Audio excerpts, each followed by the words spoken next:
two multi-traits. ഇത് decimal fraction percentage ഇതിനെ എങ്ങനെ കൺവേർട്ട് ചെയ്യണം എന്നുള്ള ലെസണിൽ 4ാമത്തെ ഭാഗമാണ്. ഈ ലെസണിൽ നമ്മൾ പഠിക്കാൻ പോകുന്നത് ഫ്രാക്ഷനെ എങ്ങനെ ഡെസിമലാക്കി മാറ്റാം. ഇവിടെ ഞാനൊരു ക്വസ്റ്റ്യൻ തന്നിട്ടുണ്ട്, 3/5. ഈ 3/5നെ നമ്മൾ എങ്ങനെ ഫ്രാക്ഷൻ ആക്കണം?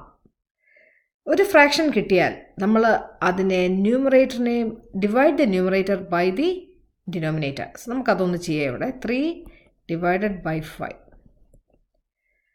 5 3 പോകത്തില്ല നമുക്കറിയാം, അതുകൊണ്ട് നമ്മളിവിടെ ഒരു ഡെസിമൽ പോയിൻ്റ് ഇട്ടു. പിന്നെ എത്ര പ്രാവശ്യം 5 30 പോവും? 0.6. So what's the answer? 0.6. So fraction ആയിരുന്നു, ഇതിപ്പം ഡെസിമലായി മാറി. Question number 2. 20/50. 20/50. ആദ്യം നമ്മൾ ന്യൂമറേറ്ററിനെ ഡിനോമിനേറ്ററുമായിട്ട് ഡിവൈഡ് ചെയ്യാം. 20ൽ 50 പോവോ? ഇല്ല. സോ 0. ഇനി ഒരു 0 ഇടാം. 50 എത്ര പ്രാവശ്യം 200 പോവും? 4.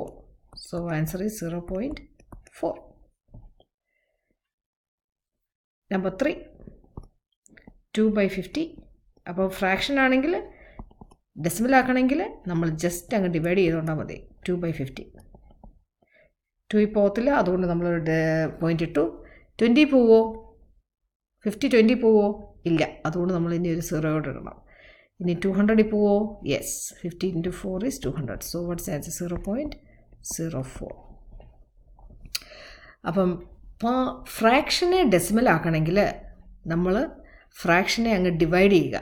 ഡിവൈഡ് ചെയ്ത് കിട്ടുമ്പോൾ നമുക്കൊരു ഡെസിമലാണ് സ്ട്രൈറ്റ് അവേ കിട്ടുന്നത്. So thank you for watching.